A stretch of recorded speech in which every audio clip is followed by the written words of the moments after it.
sorry. I'm Ming Tan. Last year this time, I was traveling the world, investigating food mysteries, disappearing fish in Indonesia, a butter crisis in France, and a menacing pest in Thailand. Now, the only traveling I do is this: food deliveries. This is worse than anything I've ever seen. Okay. Enjoy, thank you. My business is shut, we're screwed. COVID-19 is the most disruptive force the global food industry has ever seen.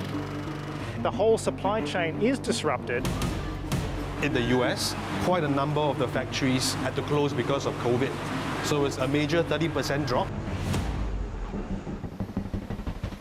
From farm to table, it is a wake-up call for all of us in this business.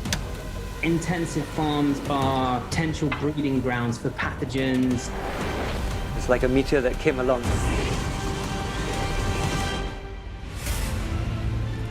I just wet myself. Oh no.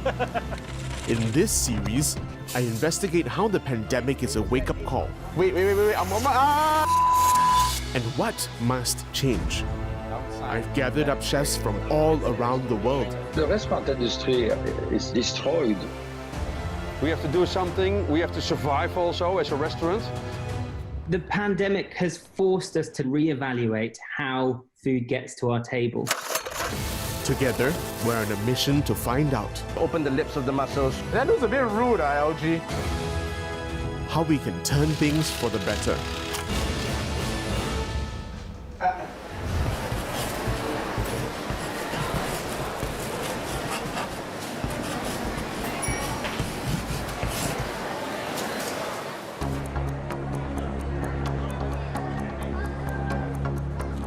As COVID-19 ripped through the globe, it set off a wave of panic buying at supermarkets. Closer to home, when Malaysia went into lockdown on March 18th and shut their borders to Singapore, the first wave of panic buying kicked in.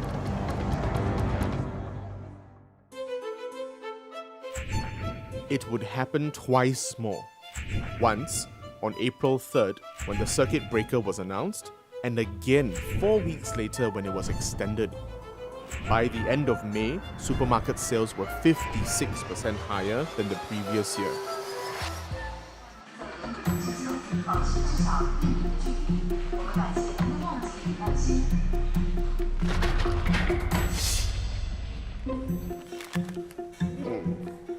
The fight for our survival is not meant to be a fight in the aisles. But if there's one thing I've learned about this pandemic and our food supply, it's that in times of worldwide crisis, we can't rely completely on the global supply chain. Because if every country is fighting over the same resources, Singapore will be at the mercy of limited supplies and perhaps even price hikes. Probably your backside also no need so much toilet paper, right?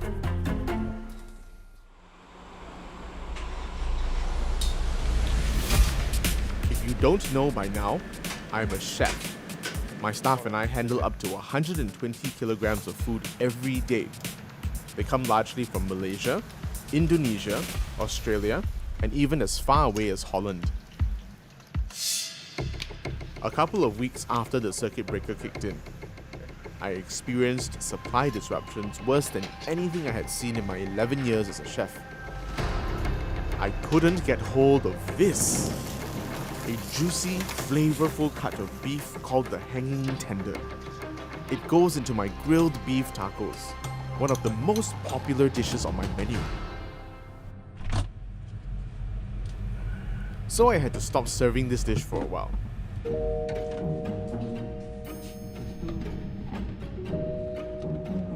Then shortly after, when I was about to whip up a batch of our popular baked goods, flour and yeast became a problem.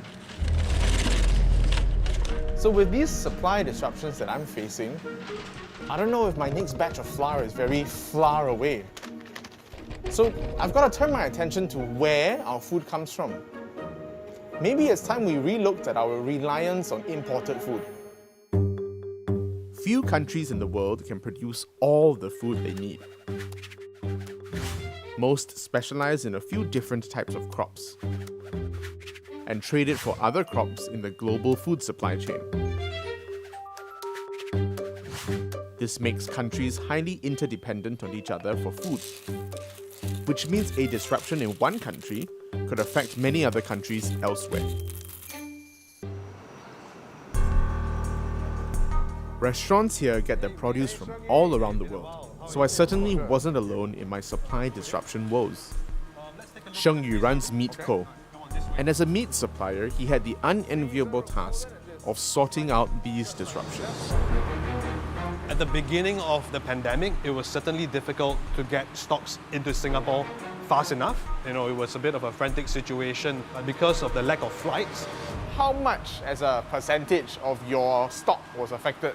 I would say about 20 to 30%. The States was one of the countries that was hit quite badly by the pandemic. Quite a number of the factories had to close because of COVID. And we're looking at weekly cattle slaughters from like 600,000 down to 400,000 within a span of 1 week. So it's a major 30% drop. So a majority of what was supposed to be exported was, withheld. Yeah, there isn't any more. And if there were, prices were, didn't make sense. Is global supply still affected at this point? Supplies have come back, but flights are not getting off the ground. A lot of freight is still scarce, and freight prices are still high. Since the pandemic, air freight prices from Australia have doubled, from around $1 to $2 per kilogram.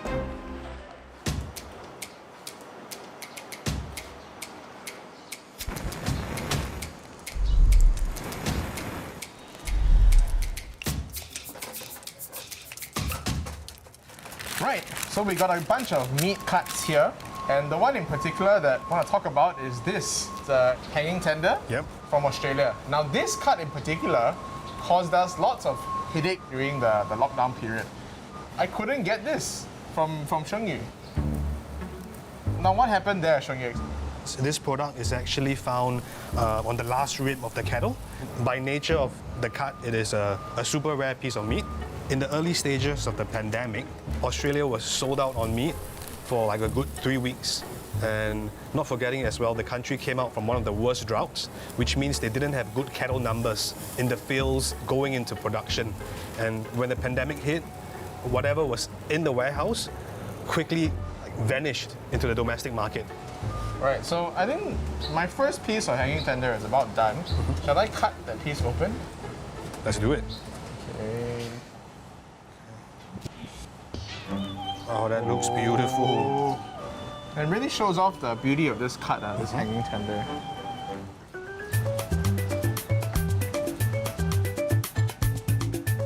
Couple of nice slices. Lovely salsa verde. Crunch on top for you. It's actually damn good. You see why I needed a specific cut for this? It makes me realize just what we are able to obtain in Singapore, but at the same time, how vulnerable that supply is. Spurred by threats to our food security, such as climate change and price hikes, Singapore aims to have 30% of our food produced locally by 2030. But the 30 by 30 vision predates COVID days. No one could have foreseen this pandemic, but it's really made us realize that we have much more to do.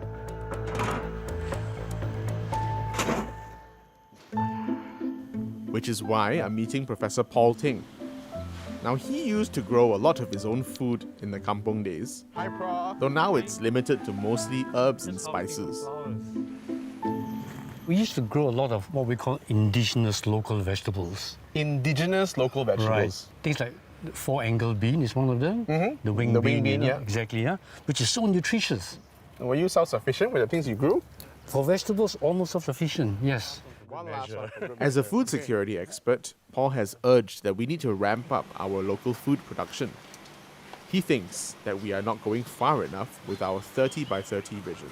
So, Prof, why isn't the 30 by 30 vision sufficient? Even if we achieve that in 10 years' time, we're still dependent on the rest of the world for the remaining 70%, right? If all things are normal, then it should be enough for us to create a buffer for a few months. But if indeed all the worst case climate change scenarios come true and there are many other black swan events, then we may need more than 2 or 3 months worth. So I don't imagine that the COVID-19 pandemic will be the last time that we'll be disrupted in terms of supplies. If you look around Asia at the moment, you've got a whole host of issues affecting us. Animals, plants, and so on. The army worm is just one example. But there are many other pest problems, disease problems, that anything could actually flare up and affect our supply chain. Then there's also politics, which goes towards wanting to be self-sufficient. COVID has been a wake-up call for us. What needs to change with the current growing landscape in Singapore? Our more traditional, conventional farms still have room for improvement in terms of productivity. The majority of our farms, for example, are still not what I call modern farms, using high-tech. Are we getting there, though? Well, one is financial incentives. Money. They can't afford to be that. Many of them are family farms. The farmers themselves don't have the capacity to adopt the new technologies, new farming systems. And how long do they have land leases? Right? With a short lease, not enough people are willing to invest. Precisely. There are 227 farms in Singapore, which produce 3 main crops: leafy vegetables, fish, and eggs. New parcels of farmland have longer lease terms of up to 20 years. But previously, lease terms could be as short as 3 years. This is a disincentive for farmers to put in long-term investments for better equipment or infrastructure, which is why they are not as productive as they can be. Today, our farms produce less than 10% of our nutritional needs, less than 1/3 of our 30 by 30 vision. Perhaps I need to head to the farms myself to get a better picture of the situation.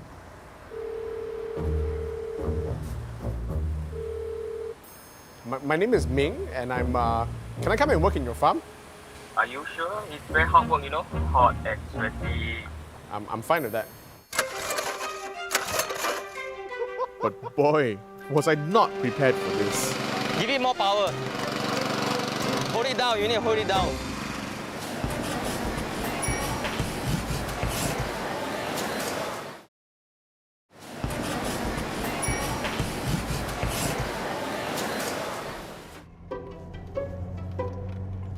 It's slightly past 7 o'clock. I'm not usually awake at this point in the morning. Alright, this is northwest Singapore. We're near the Lim Chu Kang area. Just green everywhere. Sun peeking out from behind the clouds. This looks like the place.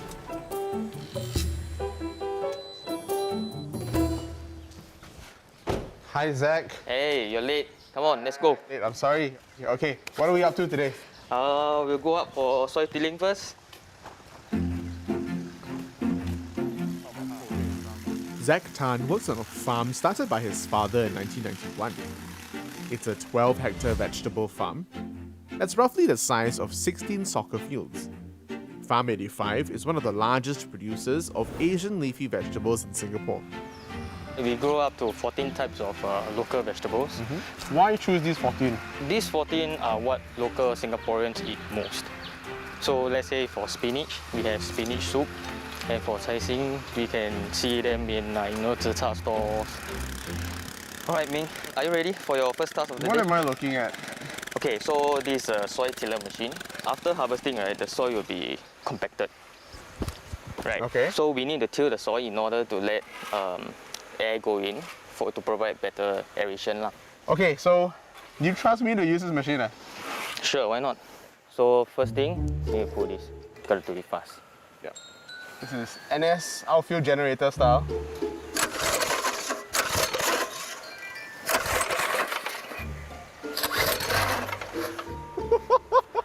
Am I doing something wrong? Uh-oh. I have broken the machine, it looks like.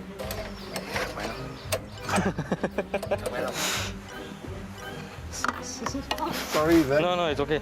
This happens a lot. So same thing, huh? Yep. Alright. First try, nice!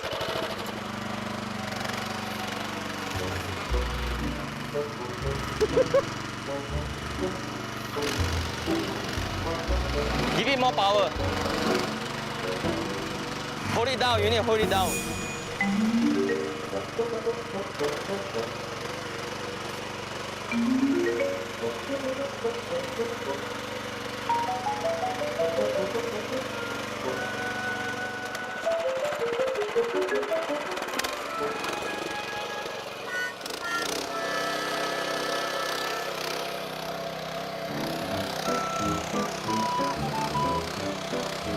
Not good enough. It looks like your dad's got to redo it one more time. This is quite manual. Because Singapore is quite small, we don't have a big enough land compared to other countries whereby they have hundreds or thousands of hectares of land. They can invest in a big tractor with the soy tiller bit installed at the front. So due to our land size, right, we can only use such machines. My job wasn't done yet. Okay, so you see these two gutters here, right? Yes. This will be the drain These are the drains. for the soy bed. Okay. Okay, I think you can have a go.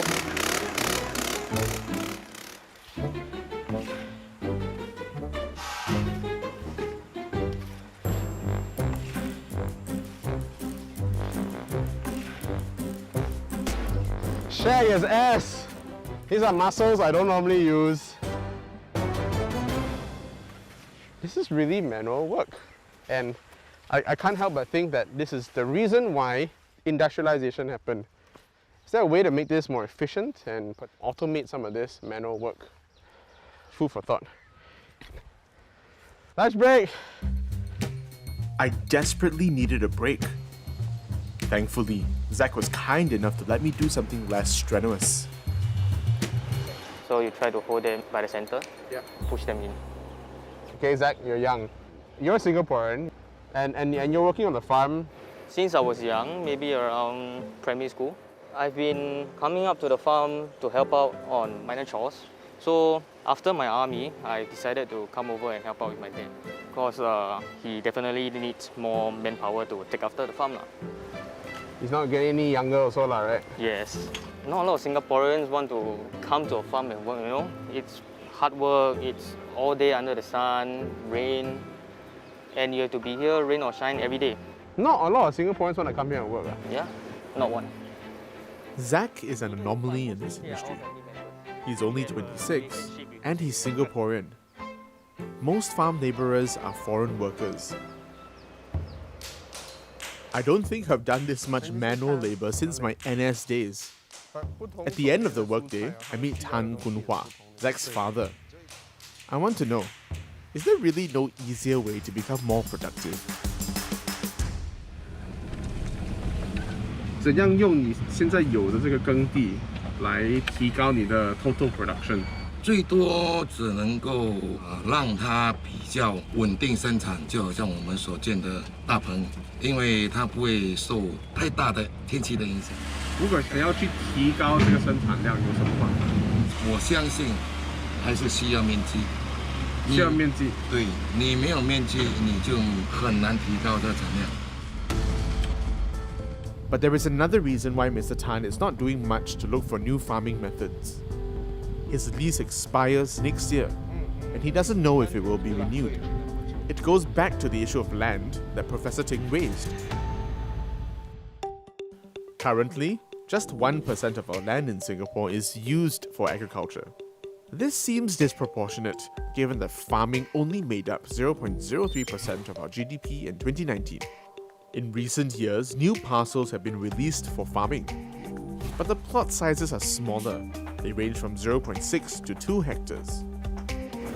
Which means that, like it or not, our farmers need to reduce their reliance on land and figure out new ways to increase their productivity. Since 2014, several government grants have been made available. And today we have at least 3 of them that are targeted specifically towards the agricultural industry. One example is the Singapore Food Agency's $63 million Agriculture Productivity Fund, which is meant for farmers to invest in more innovative systems that can boost their yield. So why can't farmers like Mr. Tan make use of the grant to convert his farm into a more high-tech, productive farm? So it turns out that there are two schemes that farmers can apply for. There's a basic one, which is quite standard, capped at about $50,000. This allows you to buy some equipment that can help with a little bit of productivity. The other one, which is what you need to really go high-tech, this is a more complicated scheme, okay? You're gonna need a report of your objectives, comprehensive description of your farming system, brochures of your equipment, farming system layout and design, a business plan with full projection, as well as a track record of your project team's area of expertise. I'm not entirely sure farmers have the ability to suddenly just provide this information and become a high-tech farm. If they already knew how to do these things, don't you think they would have done them? So in recent years, a new type of farmer has sprung up. Ex-engineers and venture capitalists are among those who have set up tech-focused farms, meaning they do not rely on large fields of land. And from 2015 to 2019, the number of vegetable farms increased from 54 to 83. That's a 53% increase. But here is where I think the numbers just don't match up. Now, in spite of an increase in the number of farms, our vegetable production has only risen slightly, from 11,400 tons in 2015 to 12,700 tons in 2019. This is a difference of 10%. I wonder why. I tried reaching out to some of the bigger high-tech farms to see what their operations were like, but none were willing to let us into their facility. Then, I received this tip-off from an industry insider. So what have you observed about the high-tech farming space in the last couple of years? Many of them are trying their hand at it. Not many are productive. They start off pretty well, very high profile, very good marketing, but whether it will meet the demands of Singapore is still a little bit of a question mark in my mind. In reality, some are already beginning to slowly give up as well. Why is this so? There's still a lot of challenges on the ground. There are not many dedicated contractors who can build farms for you. Because many of them, when they look at the blueprint, almost always infrastructure costs start ballooning. Plus, we don't have a ready pool of skilled indoor farmers. So you need to spend time, effort and money training everyone from scratch, literally. We know that a lot of them have got their own proprietary technologies from different parts of the world. I think these are also varied in terms of how it is translated on the ground in Singapore and the context of a tropical environment. There's a lot of clamour, sound, noise, and hype coming, but still at the end of the day, they all need to translate into a viable business.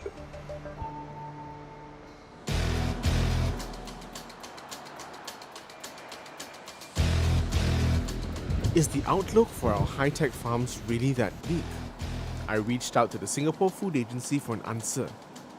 They agreed to an interview.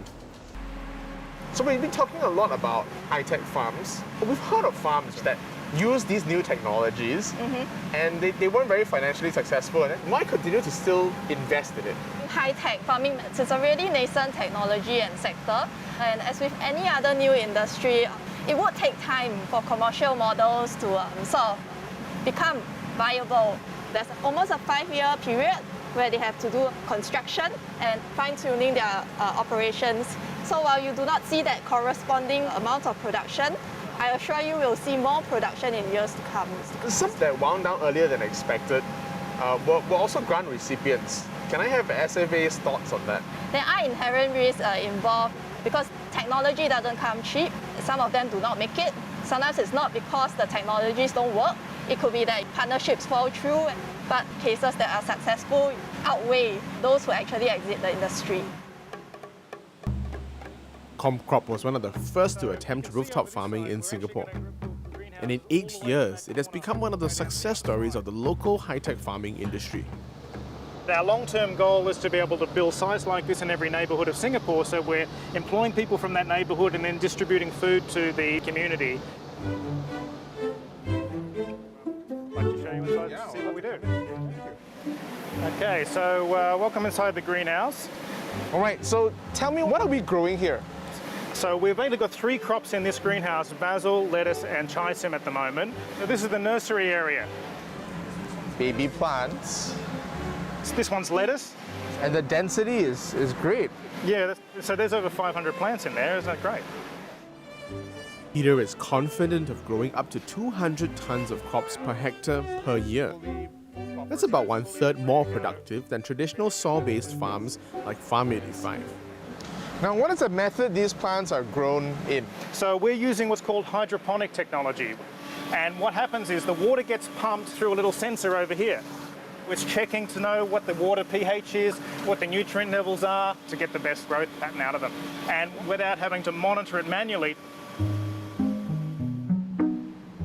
Comcrop received grants from SFA's Agriculture Productivity Fund to cover some of the costs related to building the greenhouses and hydroponic systems.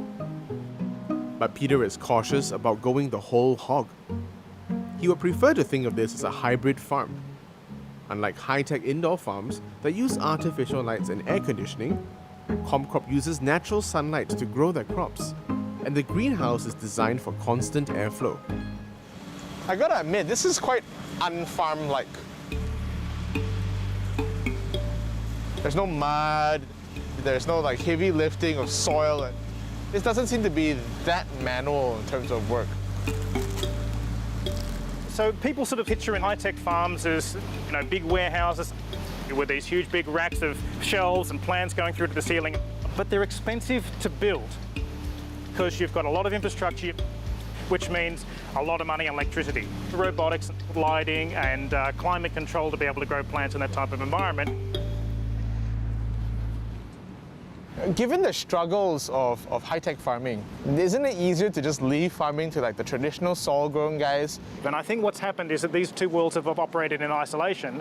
When you've got the traditional farmers that have been doing it their way for many, many years, they know what they need to do to grow vegetables, but they may not be so adept on the technological side.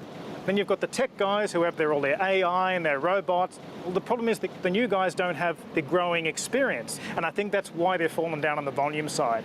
What do you see that's going to take to create a flourishing industry here? Well, we have to build an ecosystem, and then we need the support of the food agency to make sure that Singaporean consumers see the quality, the safety and the nutritional value in what's grown here in Singapore. And so people look at the SG Singapore produce and say, that's a gold standard. And then we can truly displace what's coming in from our regional neighbours. Then we're truly getting to a situation where we have food security. This food security issue is going to continue to be a problem in the upcoming years. We still haven't seen the full repercussions of the food supply problems that have been created by COVID. If we don't change how much we're growing here, we're going to be paying more for food no matter which way we look at it.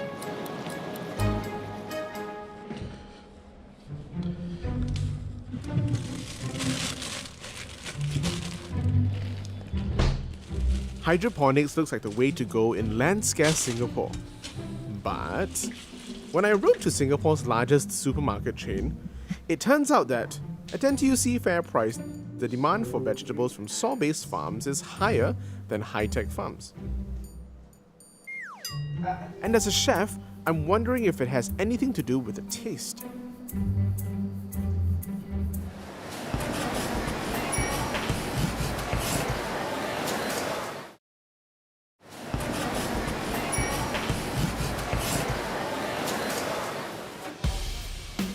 I found out that high-tech vegetables don't sell as well as traditional soil-grown vegetables.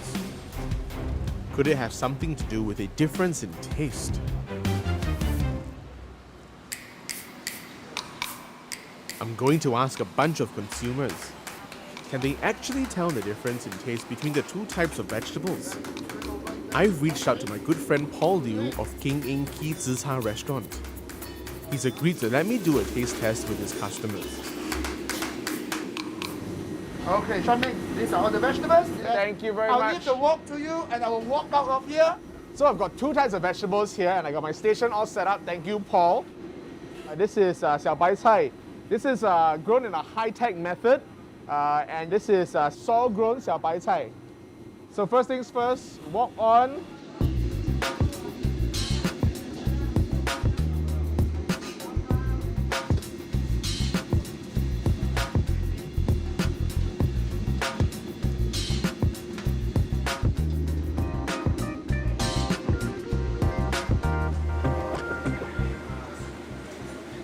Please have a try and let me know what you think. This look very familiar with what we Correct, yes. our zhi is. This looks like the typical stuff. Yeah. Okay, I have a preference here already. Me too. Sure, 1, 2, 3. This is what I expect. Crunchy stems, tender and sweet leaves. Yes. Right? I'm not getting that with this. I wonder if Paul's customers feel the same way. Okay, freshly cooked vegetables. Let's go. Good evening. Yes, I can see you all eyeing this. Try the vegetables and just tell me which one you prefer. You all must eat also, okay? Vegetable is good for you.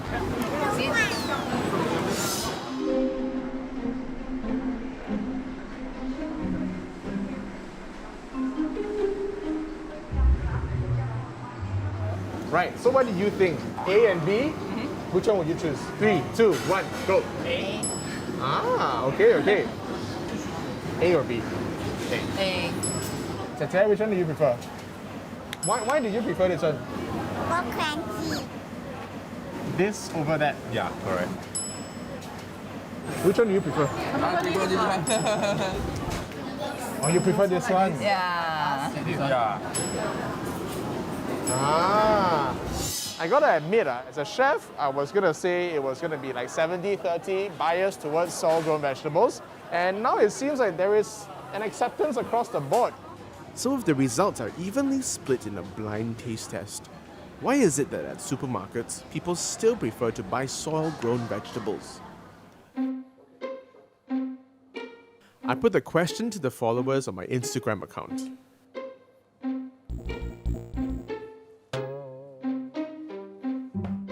Nutrients from dirt taste better, okay? New high-tech methods may not deliver full flavor and nutrition.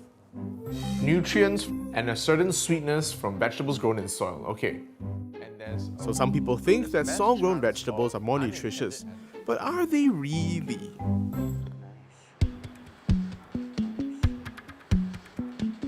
I've reached out to Dr. Mandar.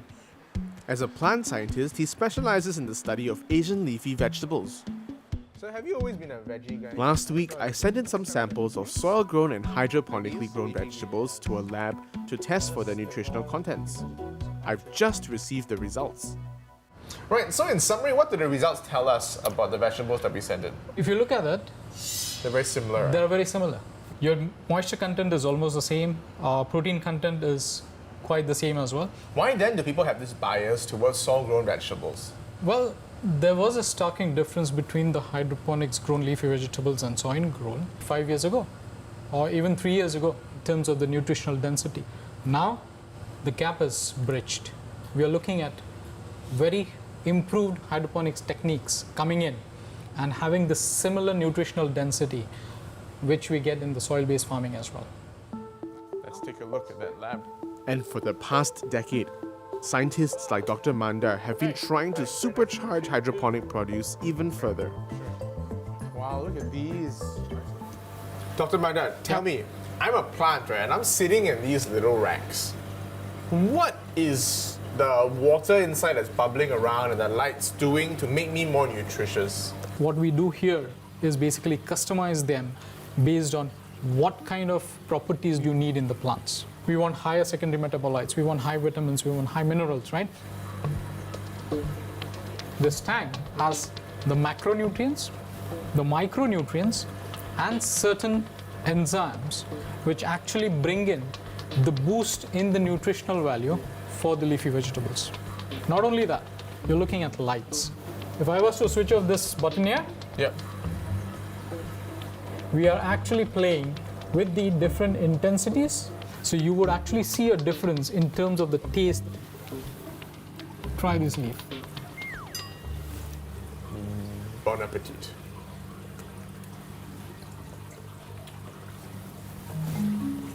Your happiness is flowing out. That's a genuinely tasty leaf. Damn! Full flavored, almost sweet. Our leafy vegetables in the lab, the nutritional density is much higher as compared to what is available. So why aren't more Singapore farms already adopting these technologies? So what is lacking over here is that these technology showcase has to be done Singapore-wide. Are there countries who have successfully mass adopted certain types of technology for their own farming systems? The Netherlands, a nice combination of research and development and commercialization of technologies. See, they have worked on this for past 2 decades. Yeah. Their technologies probably are leading in the urban farming space. The Netherlands, Holland. Looks like I'll have to hit there to see what the Dutch are doing right.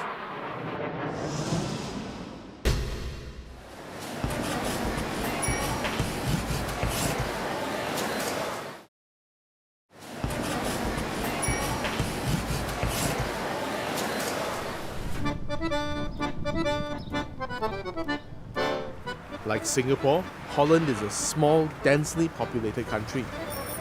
Yet by going high-tech in their farms, they've become a major food exporter. I'd love to see for myself how they managed such an incredible feat. But because we can't fly this year, I'm going to call in another favor from a friend, Rene. Hey Ming, how are you? Nice to meet you, man. Well, obviously we are in the Netherlands, but how can I help you? Rene, it's so good to hear from you. Now I've got a burning question.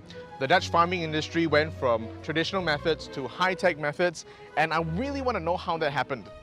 Well, man, I'm sure I can help you. We can drive up north, 1 hour up north from Amsterdam. There's some farms there. I'm sure we will find some answers there. Rene is driving 1 hour north from Amsterdam to catch up with farmer Ron Janssen. Ron transformed his grandfather's pepper farm into one of the most modern farms in Holland. My grandfather started growing in the soil, and since the 80s we use this drip watering system, and you can measure the fertilizers in the rock wall. So then we know exactly what the plant needs and what you don't need. What's more, Ron uses sensors to track temperature and humidity, ensuring his plants get the optimum conditions they need. It's no wonder that from a farm the size of 8 football fields, Ron produces more than 2,000 tons of peppers each year. That's 15 times more than his grandfather. But Ron is looking to adopt even more cutting-edge technology. There are tests to grow autonomic plants. So not by hand. You put your setups in your computer and the computer will think for you. Wow. So in this case you could go on a holiday to Singapore and just relax. All year long. For now, Ron still has to be around to watch over his crops, but he can do so from the comfort of his office, while the heavy lifting is done by machines. Even the staff don't fit the profile of a typical farmer.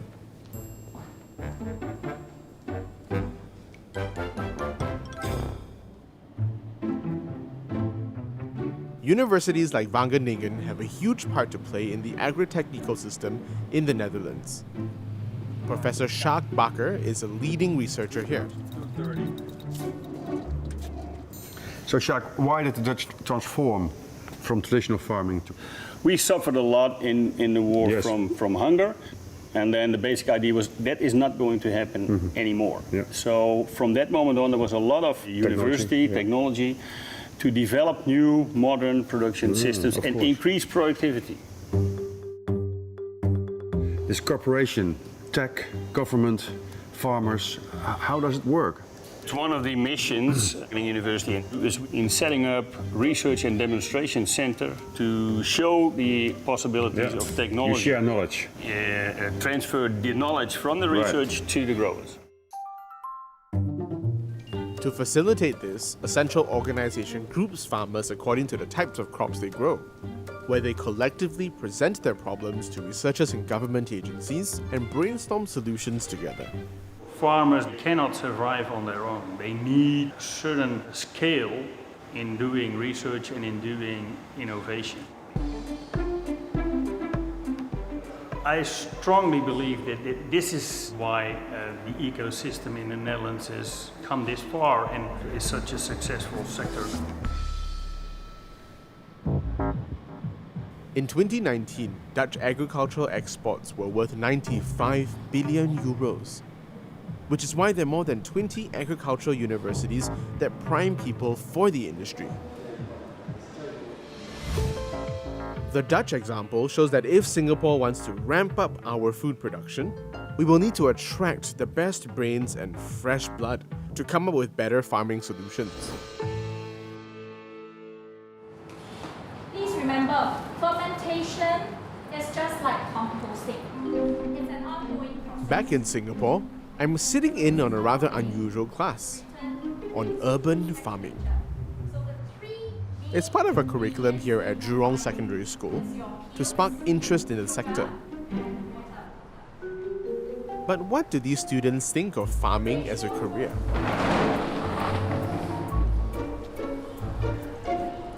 What are we doing here? This is our hydroponic system where we actually germinate our own seeds. So you look at this, could you see yourself doing this for the entire work week? 5 days a week, morning to night, plucking, planting. That's a no, that's a hard no. I'll answer for them. Not really for a career. Why not? If I do this for the whole day, it will be too tiring for me. And I asked my mother, can I do agriculture? But then she was like, you won't even get enough income. The main point of this whole program isn't wanting the students to actually be farmers. Instead, is to teach us more to support farmers. And even if these students want to pursue their interests in farming, there are currently no universities or polytechnics in Singapore that offer agriculture as a full-time course.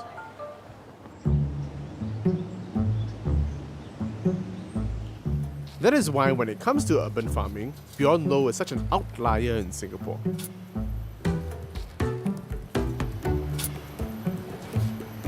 Hello, Bjorn. Hey, Ming. 8 years ago, Bjorn decided to quit his job in advertising to become a farmer. It dumbfounded his friends and family. And my grandmother, she was like, why are you doing that?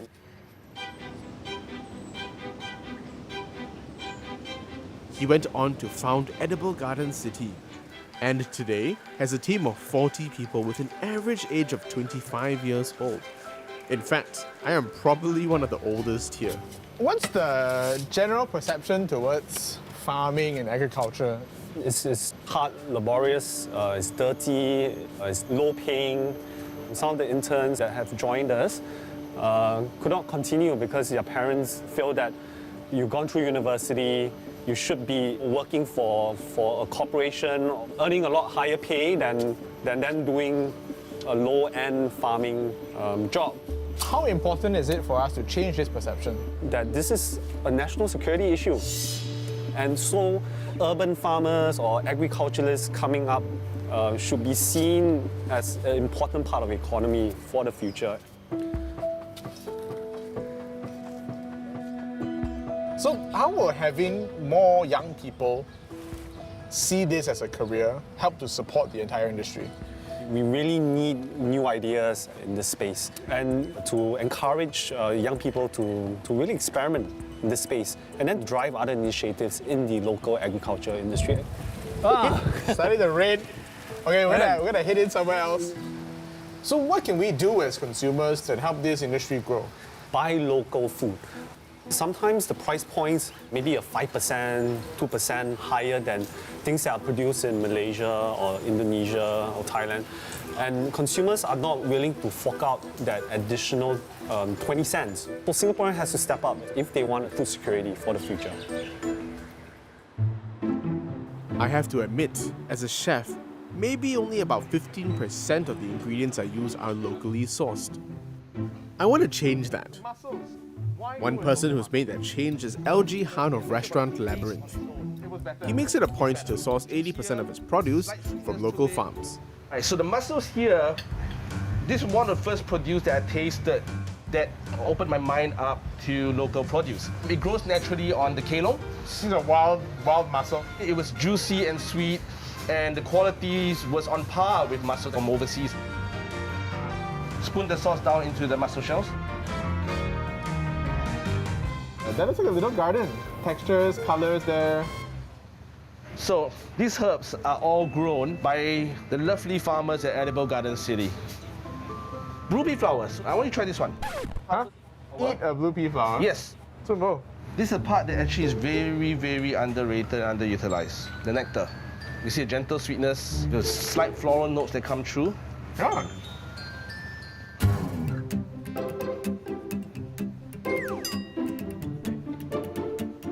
Garden of Singapore, the rojak dish. Right of color there. You know I'm colorblind, right? Do you think customers care now more about where the food comes from? Singaporeans don't know that we actually have this much variety of produce. We have oyster mushrooms, pomfret, sea bass, garoupa, snapper, crocodile meat, quail, eggs, leafy vegetables. We are like a showroom for Singapore's agricultural produce. If we can convince people to use local, no matter how many percent, it's a good start.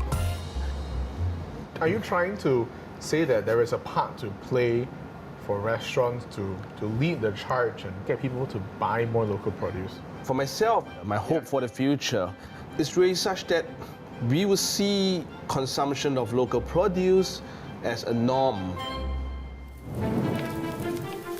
We have been living in La La Land with food that's always available at our fingertips.